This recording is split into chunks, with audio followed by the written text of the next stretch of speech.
A block of mass 1 kg is at rest on a horizontal table. The coefficient of static friction between the block and the table is 0.5. The magnitude of the force acting upward at an angle of 60 degree from the horizontal that will just start the block moving is. बच्चों just start the block moving कह रहा है. Let's say कि horizontal surface है, इस पे हमने एक ब्लॉक रख लिया है जिसका मास है 1 kg. एक फोर्स इस पे आपने अप्लाई किया है जो कि एंगल 60 डिग्री बना रहा है किसके साथ, होरिजेंटल के साथ. ठीक है, जो सरफेस है वो हमारा रफ सरफेस है जिसमें फ्रिक्शन ऑफ कोफिशिएंट दे रखा है 0.5.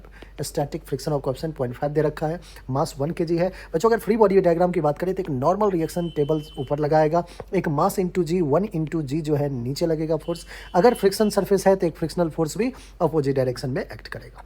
इस फोर्स को अगर देखो तो इस फोर्स का दो कंपोनेंट है, F cos 60 and this one will be F sine 60. बच्चों just start the block moving करने के लिए दैट मीन्स आपको जितने भी फोर्स हैं हॉरिजॉन्टल में उसको बैलेंस करना होगा और साथ ही जो वर्टिकल फोर्स है उसको भी बैलेंस करके लिखना होगा. हॉरिजॉन्टल डायरेक्शन में अगर फोर्स देखें तो एफ कॉस 60 है राइट में और लेफ्ट में फ्रिक्शन फोर्स है जो कि म्यू इंटू एन होता है. म्यू की वैल्यू गिवन है, एन अगर पुट कर दे तो हमारा एफ का वैल्यू आ जाएगा. अब ये दूसरा वर्टिकल डायरेक्शन में एक फोर्स है N plus F sine 60 which is equals to 1 into G. नीचे डाउनवर्ड डायरेक्शन में 1 इंटू जी, जी की वैल्यू 10 ले लेते हैं तो 10 है.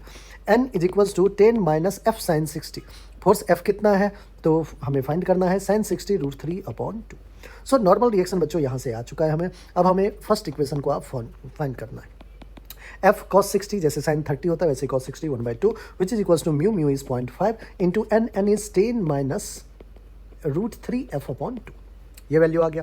सो एफ विल बी, ये 1/2 है इसको भेज दे तो 0.5 इंटू 2 आ जाएगा इंटू 10 टू 20 माइनस √3f/2 आ जाएगा. ठीक है बच्चों, अब सॉल्व कीजिए. F is equals to 0.5 into 2 1 हो जाएगा.